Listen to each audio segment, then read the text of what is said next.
একজন মানুষ হঠাৎ করে উধাও হয়ে গেলেন। তার পরিচয় ছিল এক অজানা ধাঁধার মতো। তিনি কি সত্যিই টাইম ট্রাভেলার, নাকি এটা ছিল এক অলৌকিক ঘটনা? আর জানবো ইতিহাসের অন্যতম রহস্যময়ী কেস, তানহু লুইসের অদ্ভুত অন্তর্ধান। 1954 সালের 14 ডিসেম্বর রাত 10টা, নিউ ইয়র্ক শহর ব্যস্ততম এলাকা টাইমস স্কোয়ার। মানুষের ভিড়, আলো ঝলমলে বিলবোর্ড, চারপাশে ব্যস্ততা। কিন্তু ঠিক তখনই এক অদ্ভুত দৃশ্য দেখা গেল। একজন ভদ্রলোক রাস্তার মাঝখানে দাঁড়িয়ে, যেন সে একেবারে নতুন কোনো জায়গায় এসেছে। তার পোশাক অন্য সবার থেকে আলাদা, যেন সে অন্য সময়ের মানুষ।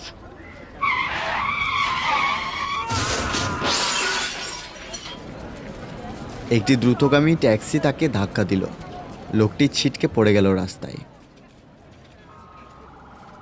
ঘটনাস্থলে পুলিশ এসে দেখে লোকটি ঘটনাস্থলেই মারা গেছে। কিন্তু আসল রহস্য তখনই শুরু হয়, যখন তার পরিচয় বের করার চেষ্টা করা হয়।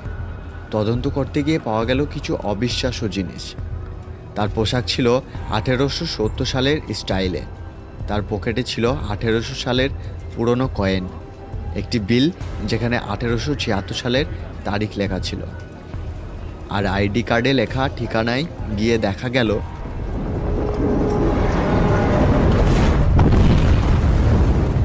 সেই বাড়িটি বহু বছর আগে ভেঙে ফেলা হয়েছে।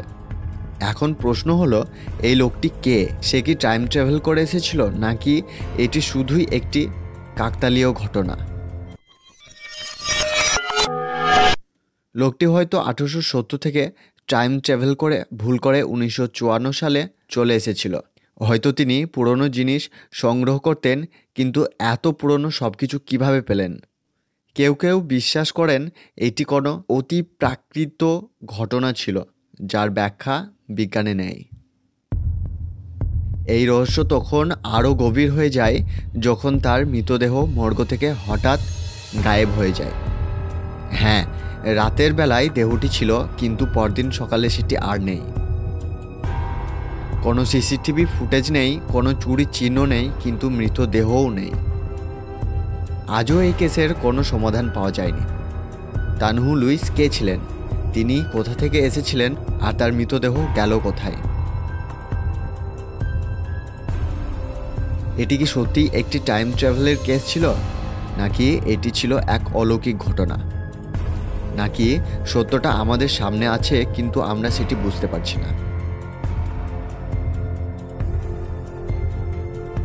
আপনি কি মনে করেন, এই ঘটনা কি সত্যি, নাকি এটা শুধুই একটি গল্প?